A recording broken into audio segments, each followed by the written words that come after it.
Кешегі болған оқиға есімнен кетер емес. Нөмірі 16 автобустың ішінде күндегідей лық толған адам жоқ. Қала тұрғындарының сөзімен айтсақ, тұрып тұрған ешкім жоқ. 80-нің майына жақындап қалған қарияның жанына отыра кеттім. 1-2 ай алдамадан соң көрші атам сөйлей бастады. Сондағы қарияның айтқан әңгімесі. Біз қазақ өзіміздің қандай халық екенімізді әлі жете түсіне алмаған ұлтпыз. Кім екенімізді білмейміз. Бәлкім өз бағамызды асырғымыз келмейтін болар. Біз жер мен елдің басына күн туғанда ғана бас көтереміз.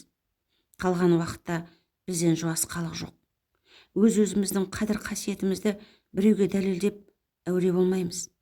Білер адам жан дүниемізге үңіліп көрсін. Сонда ғана көзі жетер еді қазақ деген ұлттың жай ғана мал баққан ел емес екендігін. Ал енді қазір қоғамға қарап жағам ұстаймын.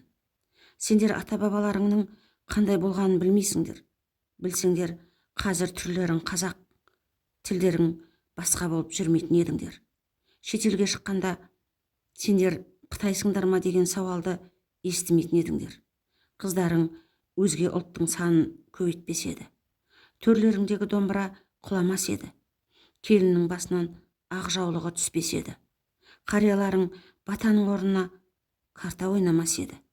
Әжелерің шашын қиып 25-не оралмас еді. Мұның бәрі біздің қазақтығымызда жоқ нәрсе, білемісің?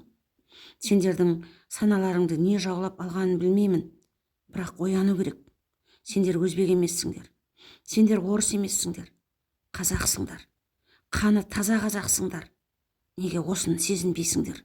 Түсінбеймін. Өмір сүру дағдыларың батысқа ауып барады. Қазір тіпті орыс тілін менсінбейсіңдер ғой. Қазақ тілін сұрасам, ұят болатын шығар. Сендер қазақтықтан алыстағалы қашан. Өз туған жерлеріңде отырып, сендер қасиеттеріңді жоғалтып жүрсіңдер. Елден жырақтағы қазақтардан не сұрайсың? Қазақтыққа оралыңдар. Болашақ ұрпақтың алдында қарыздарсыңдар. Қарыз деген өте ауыр дүние. Ертеңгі ұрпаққа қазақтың қадірі мен қасиетін аман сау қалдырыңдар. Қай жерде жүрсеңдер де кім екендеріңді ұмытпаңдар қарақтарың. Мейлі Париж, мейлі Прага, мейлі теңізде жүрсеңдер де қазақ екендеріңді естен шығармаңдар. Ата-баба аманатына қиянат жасамаңдар. Келер ұрпаққа обал болады. Қария сөзін аяқтап түсуге ыңғайланғанда сасқанымнан мақұл ата дей беріппін. Қазір ойласам, қарияға барша қазақтың атынан жауап бергендей уәде беріппін.